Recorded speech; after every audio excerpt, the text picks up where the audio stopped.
Rajasthan BJP के भीतर सब कुछ ठीक नहीं चल रहा। ऊपर से ऑल इज वेल की स्थिति में दिख रही बीजेपी में अंदरूनी रार है। भीतर ही भीतर एक ऐसा द्वंद है जो पिछले कई दिनों में दबा हुआ था, वो अब सतह पर आता दिख रहा है। दरअसल राजस्थान बीजेपी के आईटी सेल के स्टेट कन्वीनर दिलीप सिंह राव के आरोपों ने पार्टी में खलबली मचा दी।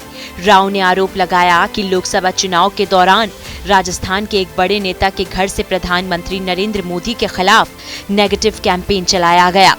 राव का कहना है कि उन्होंने पार्टी के हाईकमान तक इसकी शिकायत की और सबूत भी दिए, लेकिन बड़े नेता के खिलाफ कोई कार्रवाई नहीं हुई। राव ने अपने पोस्ट के जरिए ये भी कहा कि कार्रवाई करना तो दूर, जिन्होंने पीएम मोदी के खिलाफ नेगेटिव कैंपेन चलाया वो आज भी सत्ताधारियों से मिलकर चाय का आनंद ले रहे हैं। दिलीप सिंह राव राजस्थान बीजेपी में आईटी सेल के संयोजक हैं। रविवार और सोमवार को 2 दिन में उन्होंने 4-5 ट्वीट कर डाले। सबसे पहला ट्वीट उन्होंने रविवार 5 जनवरी की सुबह 11:20 पर किया। राव ने किए गए ट्वीट में उन्होंने लिखा कि जो दृढ़ राखे धर्म को, ताही राखे करतार। जिस थाली में खाओगे उसी थाली में छेद करोगे। सरकार कोई भी हो, माननीय प्रधानमंत्री श्री नरेंद्र मोदी के खिलाफ षड्यंत्र बर्दाश्त नहीं किया जाएगा। सुबह 11:20 पर पहला ट्वीट करने के बाद दोपहर 1:37 पर दिलीप राव ने एक और ट्वीट किया। उस पोस्ट में उन्होंने बीजेपी नेता डॉक्टर किरोड़ी लाल मीणा की फोटो पोस्ट करते हुए लिखा कि राजस्थान के लिए ये कहावत सिद्ध होती दिख रही है, हारे का सहारा बाबा हमारा। इस ट्वीट के जरिए दिलीप राव ने डॉक्टर मीणा को ही भरोसे का नेता बताया।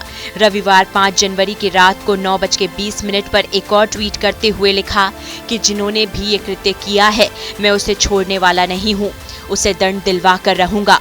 जिम्मेदारों ने कोई कार्रवाई नहीं की, लेकिन मुझे इसके लिए जहाँ भी जाना पड़ा जाऊंगा। सोमवार 6 जनवरी सुबह 11:58 पर दिलीप सिंह राव ने अपने ट्विटर पेज पर एक और पोस्ट लिख डाली। उन्होंने लिखा कि लोकसभा चुनाव में माननीय प्रधानमंत्री श्री नरेंद्र मोदी जी के खिलाफ राजस्थान में एक बड़े नेताजी के घर से चल रहा था मोदी जी के खिलाफ नेगेटिव कैंपेन। जब हमने बताया उन्होंने नहीं माना, जब सबूत दिए फिर भी जिम्मेदार आज तक चुप हैं। जिम्मेदारों को चुप्पी तोड़नी पड़ेगी। शुरू से बोलता आया हूँ आरोपियों के खिलाफ कार्रवाई हो, लेकिन जिसने ये कृत्य किया है वो आज भी सत्ताधारियों से मिलकर चाय का आनंद ले रहे हैं। बीजेपी आईटी सेल के प्रदेश संयोजक दिलीप सिंह ने अपनी ही पार्टी के बड़े नेताओं पर गंभीर आरोप लगाए हैं। हैरानी की बात ये भी है कि शिकायत करने और सबूत देने के बाद पीएम मोदी के खिलाफ नेगेटिव कैंपेन चलाने वालों के खिलाफ कार्रवाई तक नहीं हुई। हालांकि राव ने अपने ट्वीट में किसी नेता का नाम नहीं लिया, ये भी नहीं बताया कि वो कौन नेता है जिसने पीएम मोदी के खिलाफ नेगेटिव कैंपेन चलाया। राव के पोस्ट के बाद राजस्थान में लगातार ये सवाल उठाया जा रहा है कि आखिर किस बड़े नेता के घर से प्रधानमंत्री के खिलाफ चुनाव में नेगेटिव कैंपेनिंग की गई। इस सवाल से उठते कयासों ने बीजेपी के भीतर रार और सियासी टकराव को भी आधार दे दिया है। प्रदेश में अब अपने अपने स्तर पर प्रधानमंत्री के खिलाफ मोर्चा खोलने वाले बीजेपी नेता के नाम की ठौ लेने में लगा है।